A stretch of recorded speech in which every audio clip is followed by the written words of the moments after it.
السلام عليكم متابعين قناه لولو.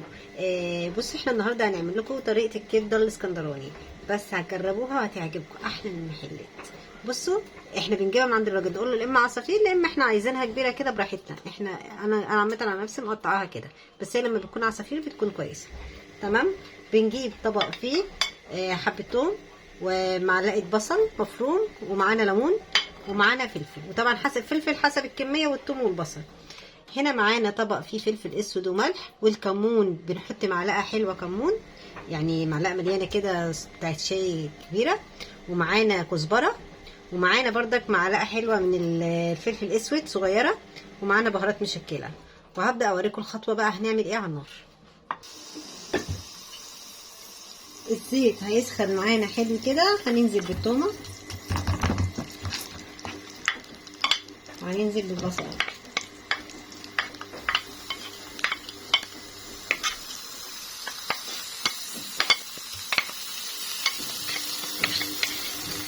حاطه فيها قطعه فلفله صغيره قوي.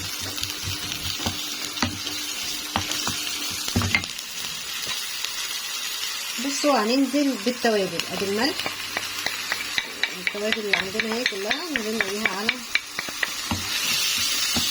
ريحتها فظيعه فظيعه.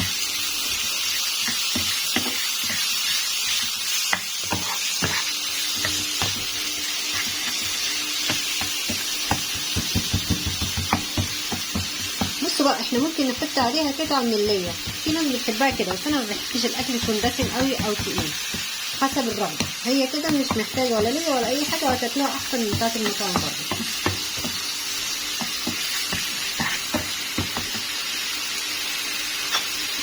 بصوا هنجيب الكبده بتاعتنا.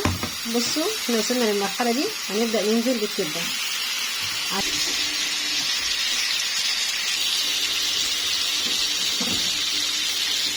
بصوا الكبده اهي، هنبدا نشوحها كده تدخل طعم التتبيله اللي احنا عاملينها، ثوم بالبصل بالتوابل.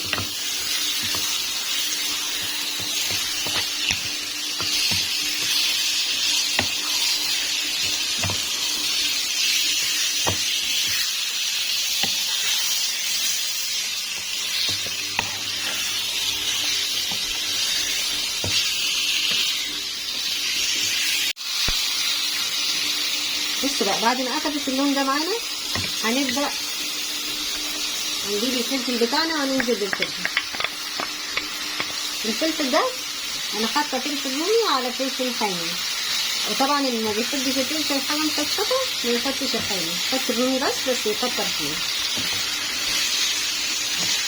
هنقعد بقى نقلبها كده لغايه ما تستوي الكبده، ولا هنحط ميه ولا هنحط اي حاجه خالص.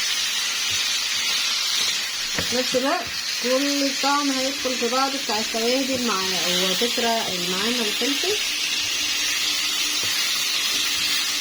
لو حسيت ان عايزه سنه زيت حط لها سنه زيت، مفيش مشكله، عشان احنا بنقعد نشوحها كده لغايه ما تستوي. ما تنسوش بقى اللايك والشير وتقولي رايكم في الكومنتات. تمام. بصوا بقى، هنعمل ايه هنا.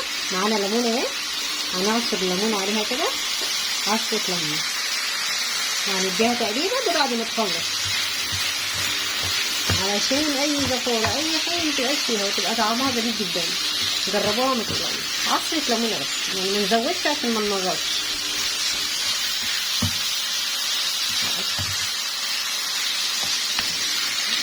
بعد ما خلصنا الوصفه بتاعتنا بتاعت الكبده الاسكندراني، وتدوقوها بقى وقولوا لي رايكم ايه.